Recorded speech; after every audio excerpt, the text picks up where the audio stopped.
आप इस वीडियो को ज़्यादा से ज़्यादा शेयर करें और YouTube पर जाकर हमारे चैनल को सब्सक्राइब कर लें, Facebook पर जाकर भी फॉलो जरूर करें। नमस्कार, तेज हरियाणा से गुरविंदर पन्नू। डबवाली में कोरोना के चलते एहतियात के तौर पर लोगों को जागरूक करने के लिए और ऐसी तमाम संस्थाएं हैं जो लोगों को भरपेट भोजन देने के लिए दिन रात एक कर रही हैं, लेकिन कुछ ऐसे समाज सेवी भी हैं जो किसी को बिना बताए मानवता की सेवा में इस कोरोना से एहतियात के तौर पर लोगों को बचाने के लिए मास्क वितरित कर रहे हैं। जहां पर ये छुपे रुस्तम जो शायद किसी अखबार के पन्ने का हिस्सा नहीं बन पाए या फिर मीडिया की नज़र में नहीं आ पाए, लेकिन तेज हरियाणा की मुहिम है कि उन लोगों की सेवा को भी हम उस जज्बे को सैल्यूट करते हैं, सलाम करते हैं, जो देश पर इस मुसीबत की घड़ी में भी कंधे से कंधा मिलाकर साथ दे रहे हैं। बल्कि जहां पर आम आदमी अब घर से बाहर निकलना भी ज़रूरी या फिर मुनासिब नहीं समझ रहा, लोग अपनों से मिलना पसंद नहीं करते, क्योंकि कोरोना चीज़ ही ऐसी है कि सोशल डिस्टेंस या फिर दूसरों से मिलना आप कम कर दें। लेकिन डबवाली से RK रेक्सिन एक कार सीट कवर एक शॉप है बहुत ही पुरानी, और उनकी तरफ से, ऑनर की तरफ से इस संकट की घड़ी में इन लोगों की तरफ से मास्क बनाने का काम है वो किया गया है। और दिन रात यहाँ पर दुकान में ये लोग आकर बैठते हैं। मास्क को बनाने की प्रक्रिया हम आपको साथ साथ दिखा रहे हैं कि किस तरीके से मास्क बन पा रहा है और कैसे उस मास्क की कटिंग होती है। कटिंग भी हम आपको दिखा पा रहे हैं और हम सर से बात करेंगे जो इसके ऑनर हैं, उनको कैसे इस चीज़ का आइडियाज़ आया। सर, सबसे पहले आपका बहुत बहुत स्वागत और बहुत बहुत आपको साधुवाद है। नमस्कार सर। सर, आप छुप छुप कर सेवा कर रहे हैं देश की, हमारे डबवाली की, आपको सलाम है। सर, कैसे आप प्रेरित हुए, कैसे आपको आइडिया आया कि आप अपनी, जहां पर लोग हाइबू कर रहे हैं कि उनका बिजनेस ठप हो गया है, लेकिन आपने सर उस बिजनेस में से इस सिस्टम को चलाया? सर, मेरे पास ये कपड़ा पड़ा था और सारा सिस्टम था मेरे पास, मशीनें थी, लड़के भी थे बनाने वाले, मेरे पास कपड़ा भी था। तो एक दिन एक बंदा आया, मेरे से इलास्टिक मांगा, तो उसको देख के वो बोला, मैंने उससे पूछा भी आप क्या करोगे? वो कह रहा जी मैं मास्क बनाऊंगा। तो कह रहे ये तो हम भी बनाएंगे, ये सेवा तो हम भी लेंगे, फिर हमारे पास तो सारा सिस्टम है। तो हमने उसी दिन से 23 तारीख से हमने मास्क बनाने शुरू कर दिए थे। तो उसके बाद हम कंटिन्यूज लगातार बनाते आ रहे हैं। दिन में सर कितना समय आप निकालते हैं, कितना टाइम आपका डेली बीतता है और कितने मास्क आप तैयार एक दिन में कर लेते हैं? सर, हम 5-6 घंटे हम दुकान पे रहते हैं अंदर, शटर बंद करके, और एक दिन में पहले तो 200, 250, 300 तक, 400 तक भी बन जाते थे। अब एक लड़का चला गया है, तो उसके बाद 200, 150, 200 डेली बन रहे हैं। हाँ, और वो हम सब ऐसे ही मार्केट में, और जैसे भी जहाँ कोई शॉप पे आ गया, कोई डॉक्टर ने भेज दिया, तो वो फ्री देते रहते हैं। अब तक सर टोटल कितने आप बना चुके हैं और एक को बनाने के लिए कितना टाइम लगता है सर, कितनी मेहनत लगती है आपकी? एक को बनाने में मान के चलो भी आधा घंटा के लगभग लग जाता है। कटिंग और ये करके पूरा सिलाई करके आधा घंटा लग जाता है। तो अब तक कितने बना चुके हैं सर आप? यही कोई बन गए होंगे जी 8,000, 8,500 के लगभग।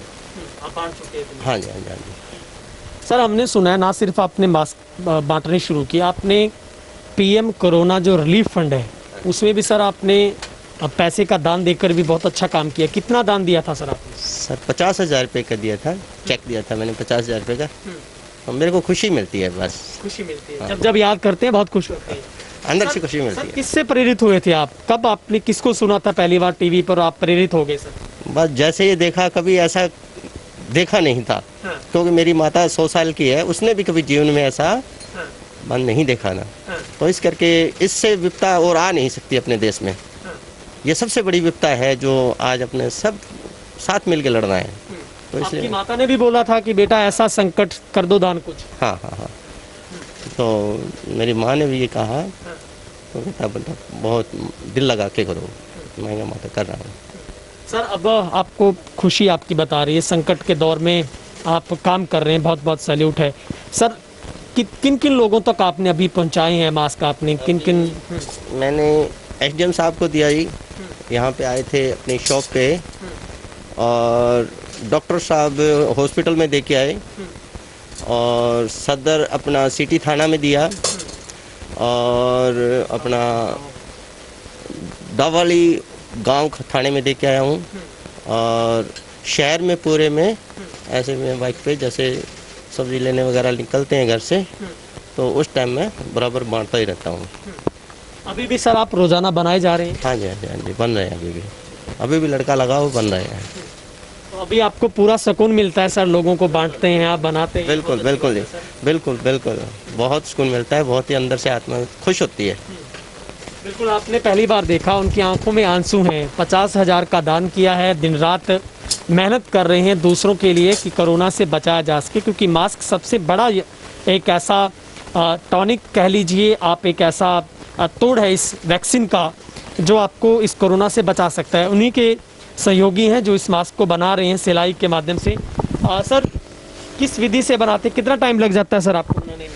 तकरीबन स्टिचिंग करने में लग जाते हैं सब, तकरीबन 5 से 7 मिनट तक लग जाते हैं, और कटिंग कर तकरीबन लग जाता है आधा घंटा लग जाता है मैक्सिमम। तो जब से ये लॉकडाउन हुआ है, हम 23 तारीख से लग रहे हैं सर, ठीक है। और अभी 2 लड़के मेरे साथ वाले नहीं हैं, तो मैं अकेला आता हूँ, अभी बन रहे हैं। पहले तो खूब हमने सेवा की थी, हमें सेवा का मौका मिला है, तो इसीलिए हम कर रहे हैं ये सेवा।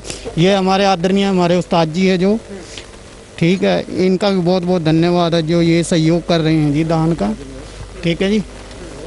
हाँ जी, तो ये हमें भी मौका मिला इसीलिए कि हाँ ये काम करने का भी, हाँ हम भी जनता के सहयोग कर सकते हैं, हम भी कर सकते हैं। बिल्कुल सर, एक चीज़ है आपसे पूछना चाहूँगा मैं, क्या ये वॉशेबल है, दोबारा भी यूज हो सकता है? जी सर, जी सर, वॉशेबल है। इसको गर्म पानी में जैसे अपन सर्फ में वगैरह में डाल के और दूसरे दिन फिर प्रेस मार के दोबारा लगा सकते हैं इसको। ठीक है सर, आपको बहुत बहुत तेज हरियाणा सैल्यूट करता है सर, आप आगे बढ़ते रहिए, देश के लिए आप बहुत अच्छी सेवा कर रहे हैं, आपको सैल्यूट है सर। नमस्कार, तो जय Hind. Thank you so much sir, जय हिंद बोल रहे हैं। क्योंकि जिस तरीके से मैंने पहले बताया था, वो जय श्री राम जो एम्बुलेंस सेवा सोसाइटी है उसके मेंबर भी हैं, और डबवाली से कौन नहीं जानता है, दरिया सिंह जी बहुत बड़े समाज सेवी जो हमेशा मानवता की सेवा में रहते हैं। उन्होंने हमें इस स्टोरी का रेफरेंस दिया था, हम उनका भी बहुत दिल से धन्यवाद करते हैं। और वाकई में ये छुपे रुस्तम, आंखों में आंसू, एक खुशी उस बात की है कि उन्होंने देश के लिए पहली बार कुछ किया है। वो कह रहे हैं कि उनकी 100 साल की उम्र की माता, जिन्होंने अपनी लाइफ में या ज़िंदगी में कभी ऐसा नहीं देखा था कि देश की रफ्तार थम जाएगी, लेकिन माँ ने प्रेरित किया कि बेटा ये संकट की घड़ी में आपको दान करना चाहिए, अब तो कुछ दिन सेवा में लगा देने चाहिए। तो डबवाली के स्टार, आपको सीख लेना चाहिए। एक ऐसे दुकानदार की ये कहानी है जो इस संकट की घड़ी में, जहाँ पर अपने बिजनेस की परवाह किए बिना भी वो इस मास्क को बनाने का काम कर रहे हैं। अब तक करीब 8,000 से भी ज़्यादा मास्क उन्होंने तैयार किए हैं, जिस पर लगभग 1 लाख रुपए का खर्च जिस पर आया है, जिस कपड़े को बनाने के लिए। वो रोज़ाना लोगों के बीच में जाते हैं, मास्क वितरित करके आते हैं, और वो अपील भी कर रहे हैं, अगर आपके पास मास्क नहीं, आप किसी संस्था से बिलोंग करते हैं, तो आप डबवाली में दरिया सिंह जी से संपर्क कर सकते हैं, जय श्री राम एम्बुलेंस सेवा सोसाइटी से संपर्क कर सकते हैं। आपको आपके घर तक जो मास्क है वो पहुंच जाएगा। हम आपसे गुजारिश करते हैं, आप ऐसे लोगों को प्रमोट कीजिए, इस वीडियो को ज़्यादा से ज़्यादा शेयर कीजिए, और आप सोशल डिस्टेंस को कामयाब रखें, लॉकडाउन के नियमों की भी पालना करें। कैमरा पर्सन हेमराज बेट के साथ गुरविंदर पन्नू, तेज हरियाणा, डबवाली।